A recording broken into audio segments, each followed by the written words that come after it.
పాకులోని ప్రతి అంగుళం బ్రాహ్మోస్ పరిధిలోనే. ఆపరేషన్ సింధూర్ కేవలం ట్రైలర్ మాత్రమే. దానితోనే భారత సత్తా ప్రపంచం అర్థమైంది. రక్షణ శాఖ మంత్రి రాజ్నాథ్ సింగ్ బ్రాహ్మోస్ క్షిపణి మొదటి బ్యాచ్ ప్రారంభము.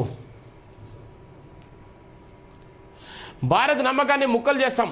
మా వద్ద అత్యంత శక్తివంతమైన ఆయుధాలు, రెచ్చగొడితే ఊహాకందని విధంగా ప్రతిబంధిస్తాం. ఇండియాపై మరోసారి విషం కక్కిన పాక్ ఆర్మీ చీఫ్. ఆఫ్ఘన్ గడ్డపై ఉన్న ఉగ్ర సంస్థలను మట్టిలో కలిపేస్తామంటూ వార్నింగ్. మళ్ళీ చూడు, వీళ్ళంతా రెచ్చగొడితే వీళ్ళంతా రాజకీయమే. ఇప్పుడు ఎలక్షన్ జరుగుతుంది కదా, డైవర్షన్ పాలిటిక్స్. పాకిస్తాన్ మీద పాకిస్తాన్ రెచ్చగొట్టాలి, వాళ్ళు పాకిస్తాన్ వీని మీనంటే వీడు రెచ్చగొట్టాలి. అమాయకులైనటువంటి ఆర్మీ సైనికులు ప్రాణాలు కోల్పోవాలి. జనం మొత్తం సింధూర లాంటి వాళ్ళందరూ చేసుకోవాలి. ఇలా ఎంత అంటే అంత చేసుకోవాలి. ఇలా ఎంత భయంకరంగా ఉందో రాజకీయాలు మనం చూస్తున్నాం.